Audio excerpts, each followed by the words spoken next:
They laughed so loud that even the jukebox in the corner seemed to hesitate, as if the sound waves themselves pressed against the music and forced it into silence. It wasn't the laughter of people enjoying themselves. It had the sharp edges of knives dragged across metal, the kind of laughter meant to cut someone down in public. And in the middle of it, sitting alone at a scarred wooden table with a half-empty glass, was Chuck Norris. The place was a roadside bar on the edge of nowhere, a squat building with buzzing neon that barely held together against the weight of a heavy Texas night. The smell inside was a thick blend of spilled beer, fried grease, and old leather. Ceiling fans stirred the air lazily, only moving the smoke around instead of clearing it. Boots scraped on wood floors, jackets with bright patches and skull insignias draped over chairs. Their owners huddled together near the bar, shoulders pressed, voices loud. Everyone knew who he was, of course. The minute Chuck walked in, quiet and unannounced, the mood had shifted. No entourage, no cameras, no bodyguards. Just jeans, a worn denim shirt, and a man who looked like he carried the desert in his bones. Some people stole glances, some whispered. A few tried not to stare at all, but everyone felt the same tug. This was not an ordinary customer. The bikers saw it too, and it bothered them. They were a half-dozen men, sunburned faces, ink climbing up their necks, silver rings on every other finger. Their laughter rolled louder the longer Chuck sat there without reacting, as though the silence itself dared them to push further. One of them, a tall man with a braided beard, leaned back in his chair, slapped his knee, and let out a mocking howl. "Look at him," he barked, loud enough for half the bar to hear. "The old screen cowboy. Bet the cameras aren't here to cut away when he misses the punch." The table erupted, chairs scraped. Someone banged a bottle against the counter in approval. Chuck didn't look up. He reached for his glass, tilted it once, set it back down without drinking. That calm refusal to take the bait only sharpened the jeers. Another voice joined in, this one higher, grating. "Hey, legend! You sign autographs, or you just sit there waiting for someone to believe the fairy tales." That word, legend, hung in the smoke like a hook. People around the room shifted uneasily. There was something dangerous in mocking a man whose name had become larger than life. But nobody stepped in. They just watched, stuck between curiosity and fear, waiting to see if the myth would stand or break. Chuck finally exhaled, almost a sigh, and let his eyes wander across the room. Not fast, not defensive. Just a steady look that met faces one by one. When his gaze landed on the bikers, their laughter faltered for a heartbeat, but only a heartbeat. The braided beard one grinned wide, showing a gold tooth. He stood, beer bottle dangling from his hand, and staggered a slow circle around his table like a predator warming up. The others egged him on with whistles and hoots. He reached Chuck's table, leaned forward just enough that the sour smell of beer cut through the smoke, and tilted the bottle. A thin stream splashed onto the floor, right beside Chuck's boot. The sound was small, a hiss, a patter. But in the hush of the bar, it felt like thunder. The liquid crawled into the cracks of the old wood, and the biker smiled as though he'd just drawn a line no one could ignore. "Oops," he muttered, deliberately loud. "Slipped." Every pair of eyes swung toward Chuck. The air grew heavy. Even the fans seemed to stall mid-turn. The jukebox clicked, but didn't play. Someone at the bar swallowed so audibly it carried across the room. Chuck didn't move. His boots stayed planted, his shoulders still. For a long breath, nothing happened. That nothing was worse than any outburst, It pulled every nerve in the room tight. A whisper traveled through the crowd. Is he going to let that stand? The bikers chuckled again, but less freely now, their voices slightly forced. They were waiting for something, too, but none of them knew what it would be. The gold-toothed man straightened, his grin spreading even wider, feeding off the tension. Chuck lifted his hand, slowly, steadily. He brushed the condensation from his glass with his thumb and set it exactly where it had been before, aligning it with the edge of the table. No words, no reaction to the spill. Just that tiny adjustment, precise as a surgeon's cut. It wasn't enough for the bikers. The silence only amplified their need to provoke. Another one slammed his palm on the bar and shouted, "Come on, old man! Show us something real. Or are you just here to hide behind stories?" Laughter rose again, harsher, mixed with nerves this time. The rest of the patrons sat rigid, holding drinks they no longer sipped. Some tilted their heads down, pretending to look at their tables, but no one missed a thing. The room itself had become a stage, and the man at the center hadn't spoken a single word. And then the braided-beard biker leaned closer, just enough to let the ash from his cigarette drop onto Chuck's table. A single ember hissed and died against the damp ring left by the glass. That was the moment. The quietest act, yet it landed harder than fists. The hush that followed was suffocating. Even those who had wanted to see Chuck tested felt a knot of unease tighten in their stomachs. Would he rise? Would he finally show the kind of violence they thought they wanted to see? Instead, Chuck's eyes lifted, calm, unreadable, and fixed on the man in front of him. And for the first time all night, the biker's grin flickered. Just wondering, where are you watching from?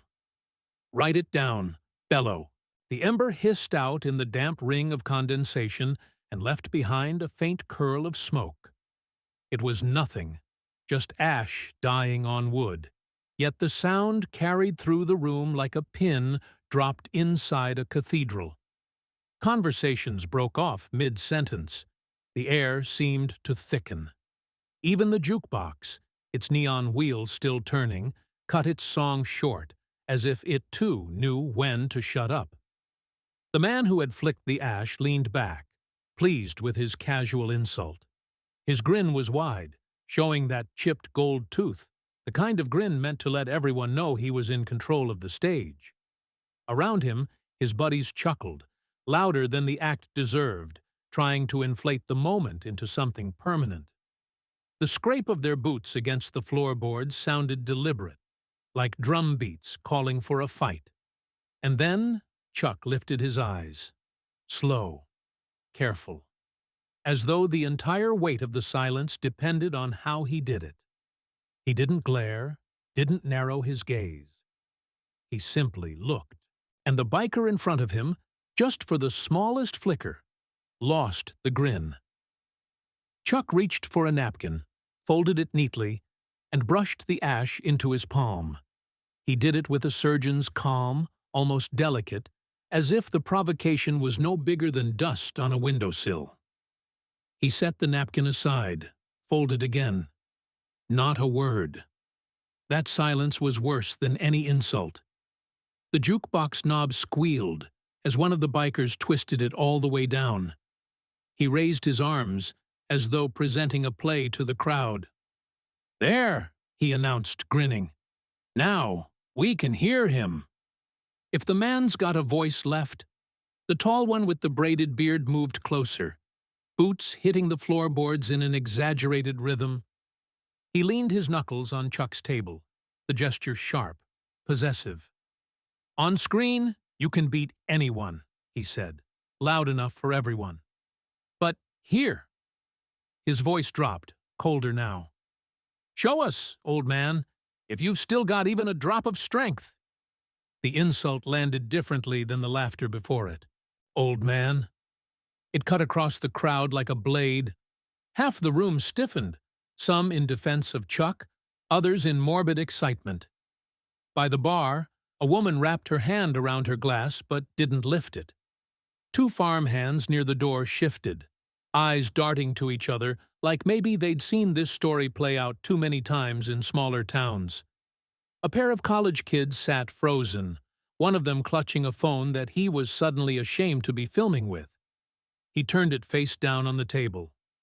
Chuck gave a quiet exhale, like a man testing the air before rain. His eyes didn't stay on the bearded man. Instead, they slid across the room, counting faces, taking in every angle.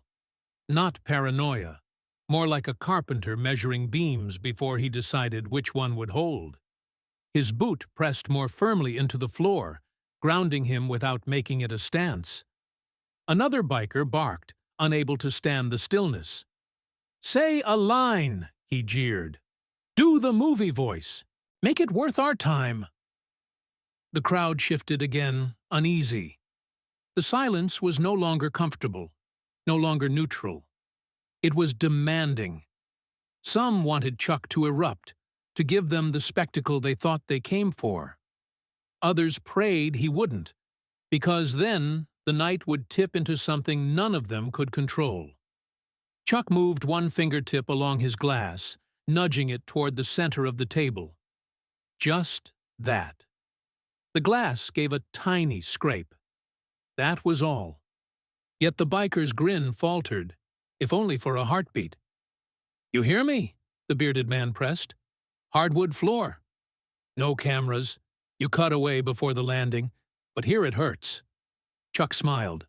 Barely. The lines near his eyes deepened. Murmurs stirred like wind through tall grass. Some people began to shift sides in their minds. What looked like weakness started to resemble something harder to name. The bartender, polishing the same glass for too long, froze with his rag in midair. He glanced at Chuck, then at the bikers, then at the exit, as though trying to measure which way the room would break. Another cigarette ember dropped, this time intentional. It bounced twice before rolling to a stop near Chuck's hand.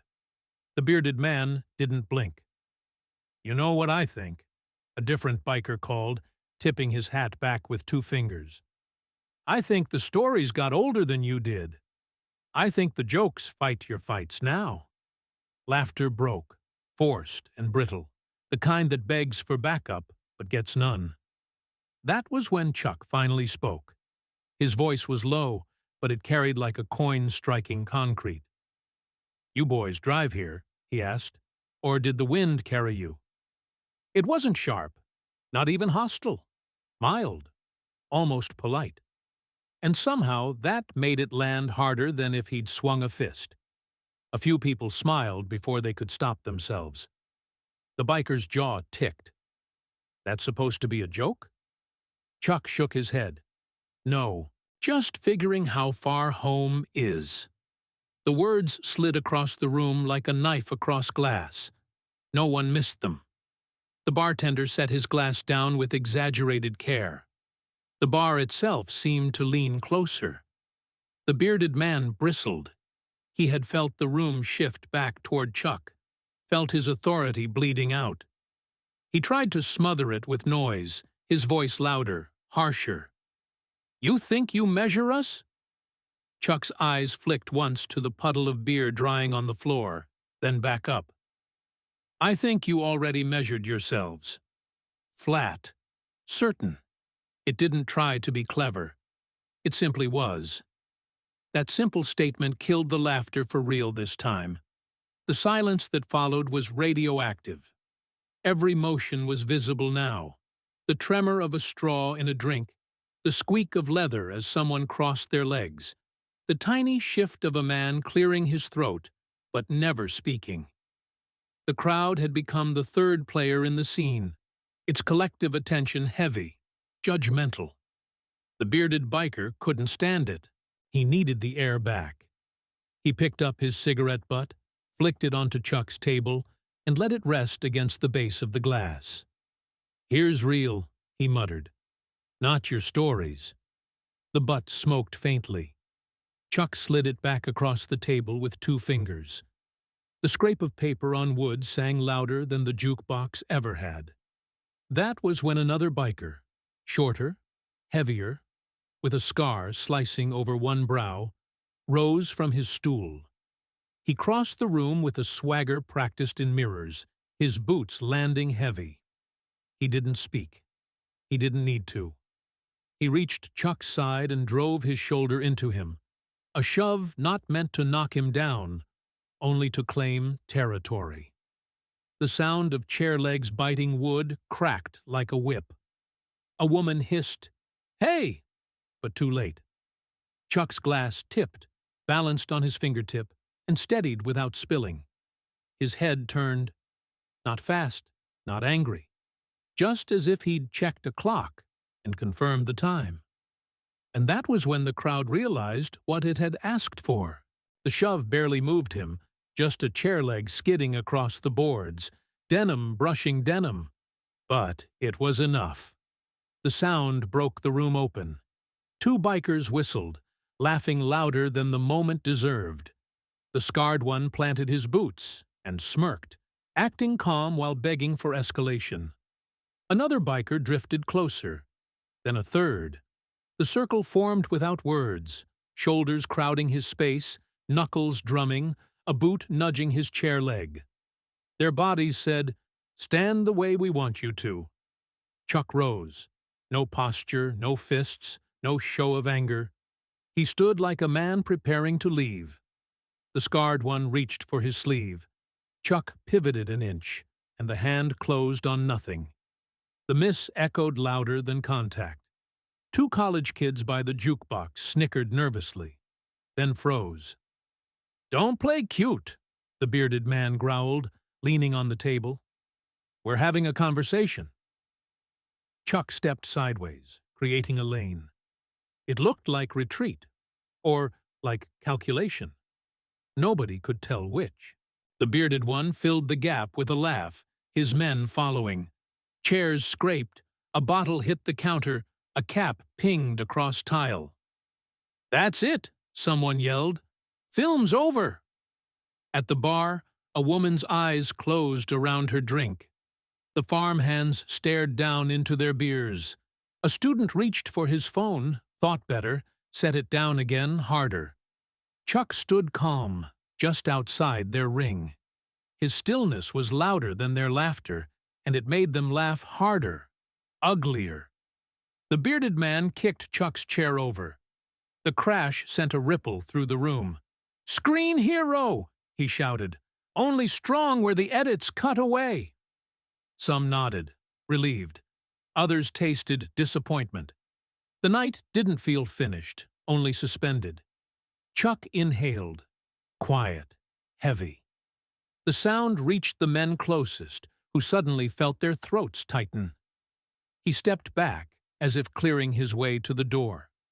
To some it was weakness. To others, it was something colder. The scarred biker threw his hand up, miming dust scattering. "Fairy dust!" his crew roared. A glass tipped, shattered, beer spreading across the floor. Chuck looked at the spill. Neon shimmered in the liquid, red, then gold, then dark. He didn't comment. He just looked back at them, letting silence weigh heavier than words. The bearded biker started forward, ready to finish the humiliation. His mouth opened. The bar's door opened first. Cooler air slipped in. Boots crossed the threshold, steady, heel then toe. Conversations collapsed. Every head turned. Steven Seagal walked in. Not fast, not slow. Black jacket swallowing neon, hair tied back, eyes sweeping the room like radar. He didn't look at anyone. He looked at everything. The jukebox was silent. A coin dropped in the back, ringing bright before it stilled. The bikers froze. Their laughter drained into the floor. The gold tooth that had shone like a trophy now looked ridiculous. Chuck didn't move. Steven didn't either. No nod, no smile. Just the fact of them both in the same room. The door eased shut with a soft click, louder than all the shouting before. Someone whispered, "Oh, God." Stephen's gaze fixed on the bikers, the overturned chair, the spilled beer, the men closing in where one man had chosen not to. His face didn't change, but the room's temperature dropped. People stepped aside without realizing they had. The bearded biker forced a laugh. What now? The sequel? It came back hollow. Stephen didn't answer. His silence carried more weight than words. The bartender set his phone back in its cradle, slow, deliberate, like a man bracing for history. Chuck's eyes lingered on Stephen for one long beat. The crowd strained to read it, and failed. Then Stephen tilted his head, sharp as a blade, and the unspoken question cut through the room. Who still wanted to play? When the door closed behind Seagal, the bar forgot how to breathe. The bikers forced laughter, louder than before, but the sound had a crack in it. You could hear the nerves rattling under their bravado. A few in the crowd traded looks, half thrill, half dread, knowing the story had shifted into something real. Seagal walked as if the room belonged to him. Each step was measured, heel then toe, boots pressing the boards without hurry. He didn't look directly at anyone. He looked at the whole picture, the spilled beer, the overturned chair, the ring of men who had mistaken noise for power. The air bent around his path like smoke disturbed by a draft. Chuck hadn't moved. He sat calm, one boot planted, a faint smile at the corner of his mouth. He seemed almost amused, as though Seagal's presence had confirmed something he already knew.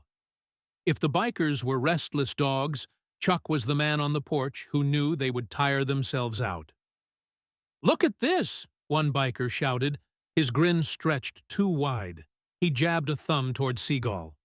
Old man's got Hollywood security now?" The line fell flat. A couple of people winced. Seagal reached a table near him, lifted an empty glass, then set it back down gently, as if weighing silence against wood. Only then did he speak. "There are things," he said, voice even, "you don't play with." The words hung cold in the air. The crowd reacted before the bikers did. Backs straightened, whispers died. The mood shifted from rowdy to watchful. Even those who had cheered the bikers earlier felt something tighten behind the ribs. The bearded one with the gold tooth pushed forward, trying to smother the silence. He rolled his shoulders and gave a grin meant to show control. "Is that so?" he said, stepping closer. "And what happens when we do?"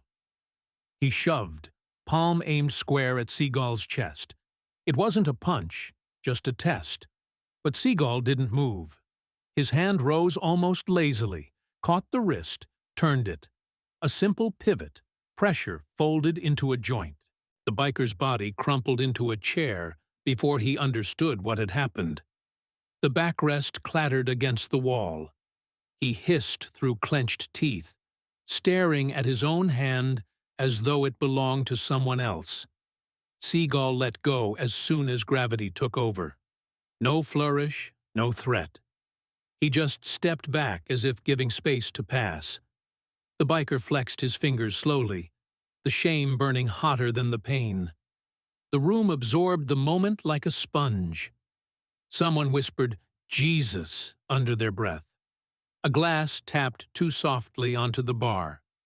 The college kid who'd been tempted to film didn't dare lift his phone now. People wanted to watch with their own eyes, not through a screen.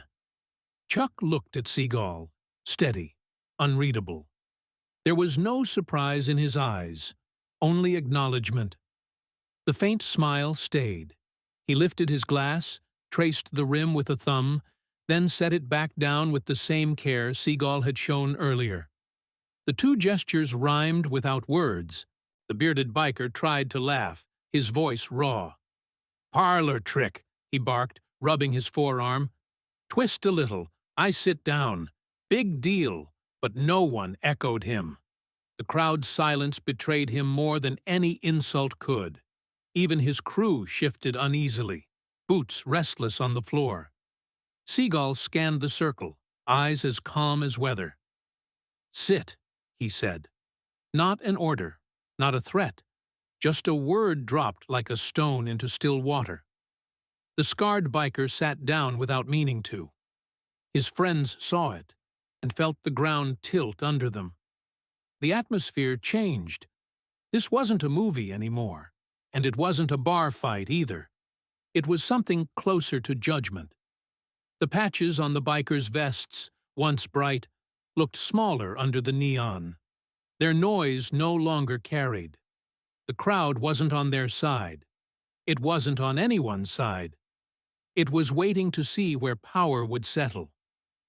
Chuck leaned back slightly, comfortable, as if the night had confirmed his decision not to move earlier. His quiet presence filled the gaps that Seagal's sharp movements carved out. Together, they made a contrast the room couldn't stop staring at. Two men with nothing left to prove, surrounded by others who had only noise. The bearded one drummed his fingers on the table once, twice. His grin had collapsed into a grimace. He looked at the door, then back at the faces fixed on him. No way out. He cleared his throat. "All right," he muttered, too low to claim victory, too high to sound like surrender. The crowd leaned closer, caught on the wire between relief and the next mistake, waiting to see what he meant.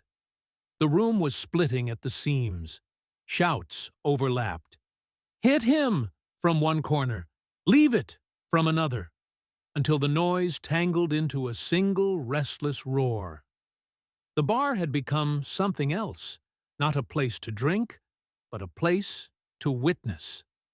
The air thickened with the weight of decision, as though the walls themselves were waiting to see which way the night would turn. Through it all, Chuck and Seagal remained still. Side by side, their calm was unnatural in the storm. Chuck's half-smile carried the weight of patience, the quiet of someone who'd seen this scene before. Seagal's stare was colder, sharper, a blade laid across the table. Together they formed an unlikely balance. Two men of different temperaments, but both immovable in a room full of men who mistook motion for strength. A biker jabbed his finger toward Seagal, his hand trembling in spite of himself. "You think twisting a wrist makes you king?" "King of what?" Chuck asked softly. The biker hesitated, thrown by the question's simplicity. "Of this." "Of real life," Chuck nodded, as if granting him the point. "Real life's expensive," he said. "Most people pay for it twice." Confusion rippled through the room.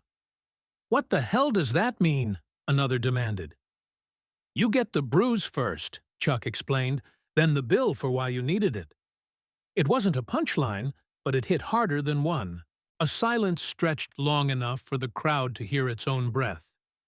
The bearded biker stepped forward, hungry to take the air back. "Enough riddles," he snapped. "Stand up and prove it."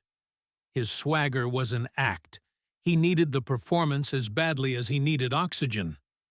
Chuck rose, steady. No fists, no stance. Just a man standing because another man had asked him to. The crowd leaned in as though history might hinge on the way his shoulders settled. "Careful," Seagal said from the side, his voice low and even. "Another step. You're leaving the only thing keeping you brave." The biker froze. "Brave?" he sneered. "You calling this fear?" Seagal's eyes didn't move. "I'm calling it habit." The crowd reacted with a shiver, a ripple of whispered curses and nervous chuckles. The bartender set his rag down as if stillness might steady the floor. Chuck's voice cut through again, softer than the noise, but sharper in meaning. "Force is money. You spend it whether you can afford it or not. If you don't know the price, someone else is keeping your books." The scarred biker laughed bitterly. "Price is respect. You take it, "Or you borrow it," Chuck said. "On terms you'll regret." The words twisted into the room like smoke. The younger bikers bristled, clinging to the only weapon they had left. Mockery.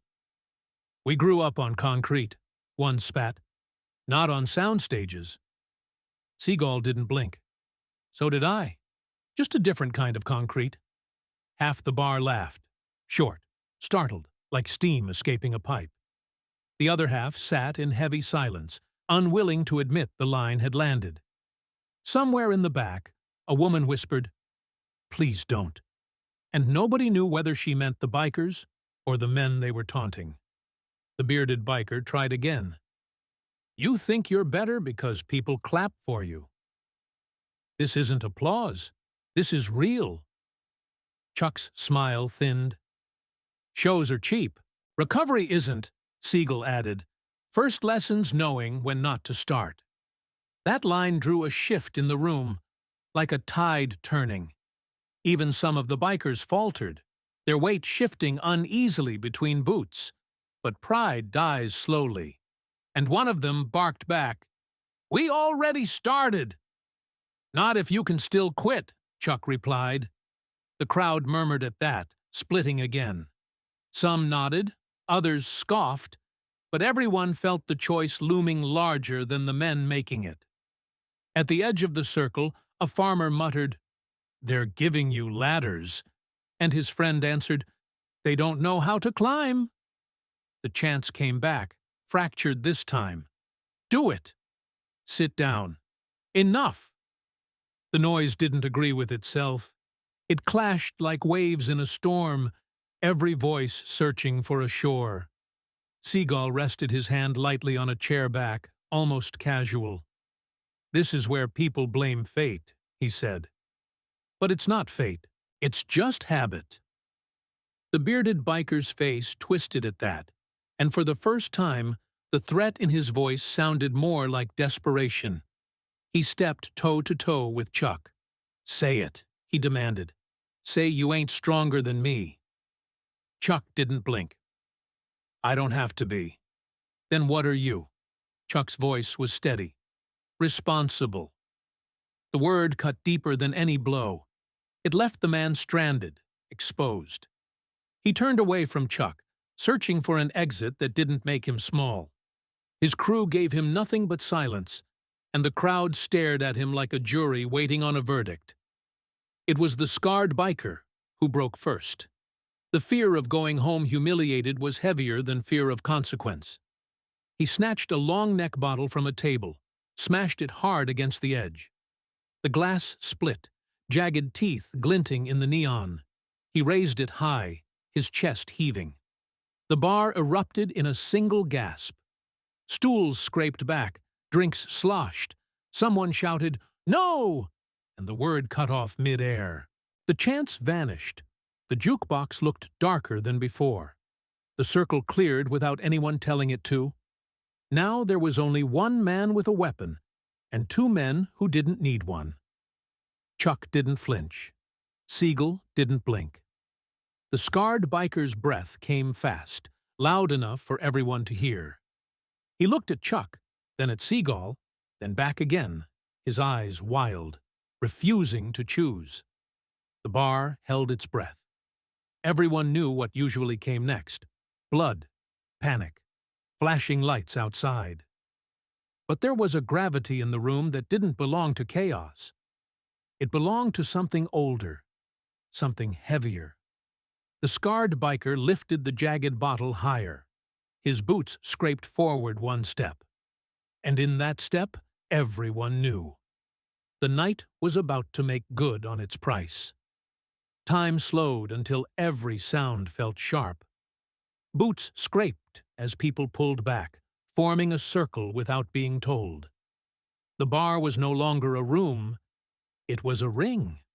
In the center stood the scarred biker, chest heaving, fist locked around a jagged bottle that caught the neon in broken flashes. No one spoke. Even the clock behind the bar seemed to stall. Chuck stepped forward, just half a stride, but the room leaned with him. No fists, no stance, only calm. The look of a man walking into weather he already knew. His eyes fixed on the bikers, steady and unshaken. The biker shifted. The bottle trembled slightly, as if unsure of its target. Around them, the crowd held its breath. A woman touched her throat. A man by the jukebox muttered something that vanished in the quiet. The college kid kept both hands flat on his table, refusing to lift his phone. Chuck's boot found a knot in the floorboard. His voice carried without force. "You don't want this," he said. The biker's jaw clenched. "I need it." "Or I walk out small." "You walk out alive," Chuck answered. "That's bigger." The bottle dipped. Not surrender, but doubt. Then a hand touched Chuck's shoulder. Seagal. Light. Steady. Not stopping him. Not pushing. Just there. The room froze, watching. For a moment it seemed less about bikers and more about whether two legends would collide instead. Chuck didn't turn. His eyes stayed on the biker. "It's not about who's stronger," he said. "It's about who's wiser." The words fell like a weight. Even Seagal's stillness deepened. The crowd stood locked in silence. The biker's grip whitened. "Talk's cheap," he muttered, but the words rang hollow. Chuck's reply was immediate. "So is regret." That cut deeper. His shoulders twitched. He looked around the ring of faces. No support, no exit. Pride shoved him forward where reason wouldn't. Seagal's hand lifted from Chuck's shoulder, hovering in the space ahead, eyes calculating distance to wrist, glass, consequence. The biker's boots squeaked on the beer-slick floor as he shifted closer. The bottle rose higher, shards glinting like teeth. Someone whispered, "Please," but the word was swallowed by the tension. Chuck lowered his chin, not in defiance, but as acknowledgement. Your choice to carry. The geometry of the three men locked into place. Chuck steady, Seagal coiled, the biker burning with the wrong kind of energy. And then the biker lunged. The bottle slashed forward, neon screaming along its edge. The crowd gasped. The bartender's hand froze halfway to the phone, and time narrowed to a single point of light. The moment hung there, the answer unwritten. Whether the glass would land, be caught, or break again in stronger hands.